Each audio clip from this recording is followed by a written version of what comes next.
it is a beautiful day for anyone who does positive thinking, but, which I did up to this point right now, until I saw a chemtrail in the sky. And then I saw another chemtrail, a real big white one. And then I realized, oh my gosh, this is the reason why the air is completely filled with the dust, with a strange dust that blocks out partly the sunlight. When we first got here, Paul didn't even want to get out because he said it looks like smoke in the air. But there is no fire right now, and this smoke or smog, I think that is coming from those contrails or chemtrails. And I have met Rosalind Peterson. I have talked to her on the phone, and I have emailed back and forth for a while, many times, and that was very sweet, the way she helped me in regards to activism and how to deal with people that are difficult and all of this, because she's been doing this for a very long time.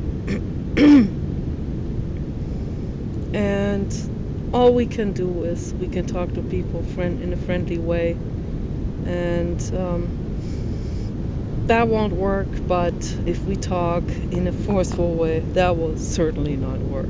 So, and on that note, I can make a decision. I can either go from positive thinking up to seeing the chemtrails and going into pessimism, or I can go back into optimism and say, this is this is destiny or something, or this is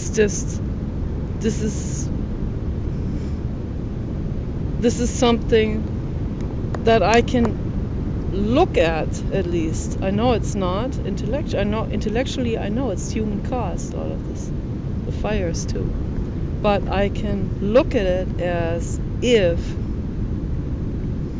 it is just something that occurs in nature, some kind of entropy. This is some kind of inevitable entropic occurrence and domino effect, and that eludes our,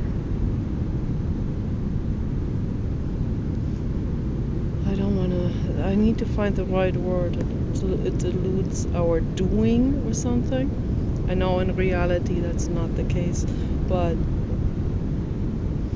Eckhart Tolle was talking about that when he was talking about driving on the 405 freeway, and there's a traffic jam and people are honking. You want to look at it as if it is something that occurs naturally, that you don't hold a grudge against, like he said, I wouldn't hold a grudge against a sudden windstorm. The windstorm doesn't know better.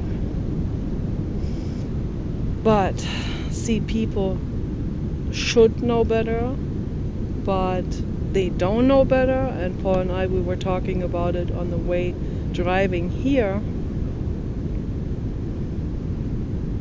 How much do people know it better, and how much do they not know it? Is it a deterministic universe where everyone is completely to the mercy of their brain structure?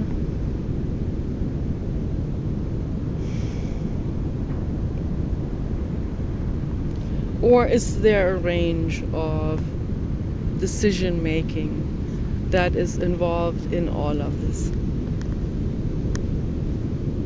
If I get sick from these chemicals that may be in the air,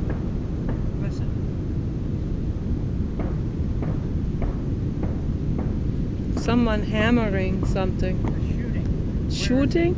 I don't know if that's... What direction? It's that direction. I don't know if that... Is that shooting? Oh boy. It sounds like shooting. We just had shooting at the other house recently. I had to call the police. What if these chemtrails are making people crazy? Then what? Then what if this all could have been avoided? You know, it could have been avoided, but it's not avoided because someone else is in charge of someone else who is in charge of someone else who's in charge of someone else. And all the way through the line, people are authority obedient. They don't question a thing that they're doing. Professional people, people working for the government, they don't question a thing. And I'm not saying to become alarmist and to become paranoid and to become leery of everyone or distrustful or become a conspiracy theorist. All of these conspiracy theories come from the corporate agenda anyway. They are installed into our society from the corporate agenda, and the main target group is the Christians, the real right-wing people who believe it hook, line, and sinker. Yes, and that is to divide us. People don't see through this. They don't question a thing again. That's to divide us. That's to make people vote for Republican, vote corporate. That's what the conspiracy theories are for. What I'm trying to say is, do the opposite. Question things. Question things. If you want to live, people, hey, if you want to live on this planet in peace, without toxins, without wildfires, without global warming, you need to question things.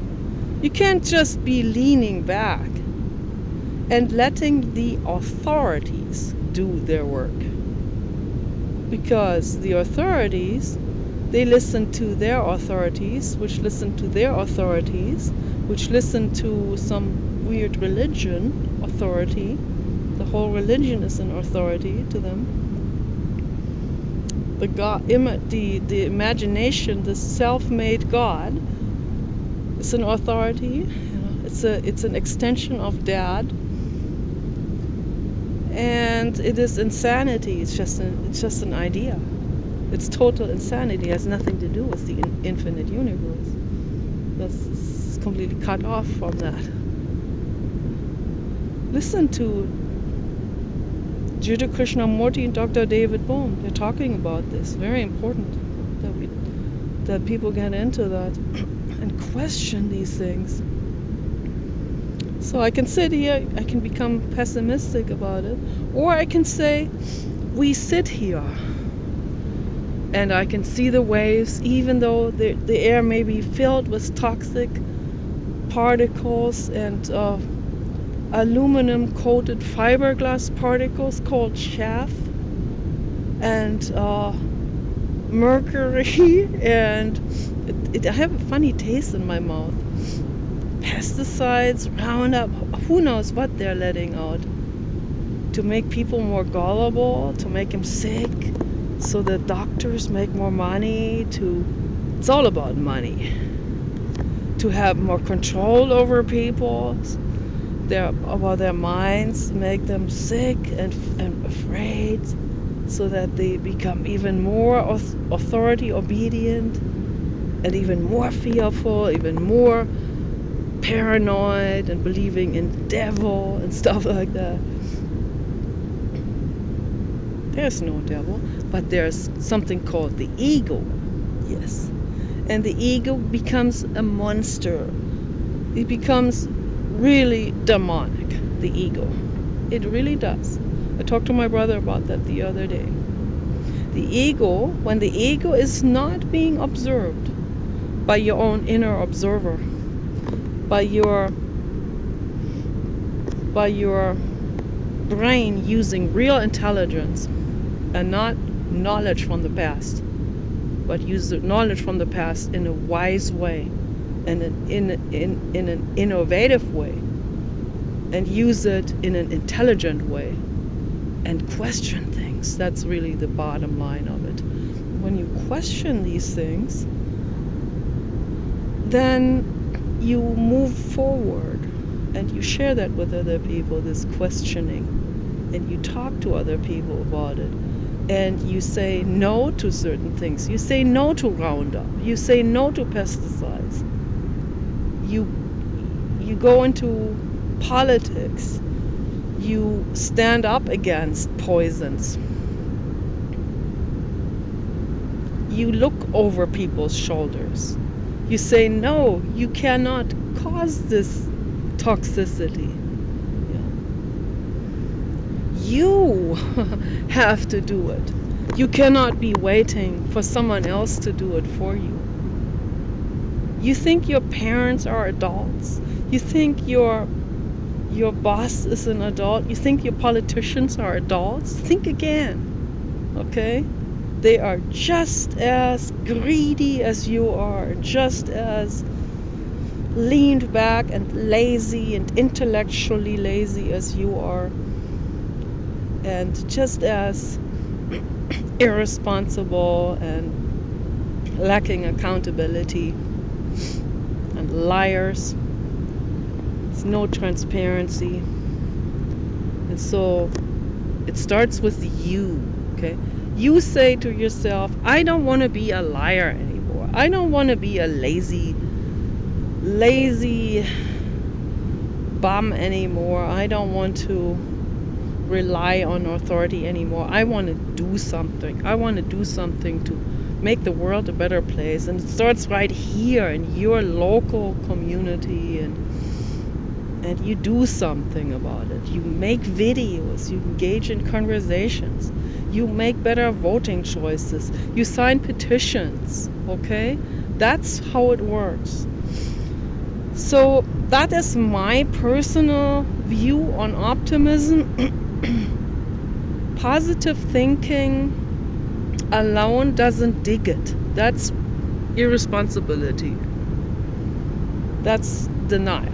Positive thinking. We need to see all of it. We need to see the whole picture of it. We need to see it from a positive angle, and we also need to see the dangers, and we also need to take responsibility for our lives and the lives all around you. Your dog, your cat, your rabbit, your horses, the other people's horses. Just because they're not your horses, they're still lonely. Okay, you do something about it. You speak to people, you engage in conversations, you say, hey, those are sentient beings. They can't be alone. You have to at least put another animal on that meadow, or borrow a cow from the next door neighbor. Okay, those are all these things that we can do. Okay, so let's do it. Take care.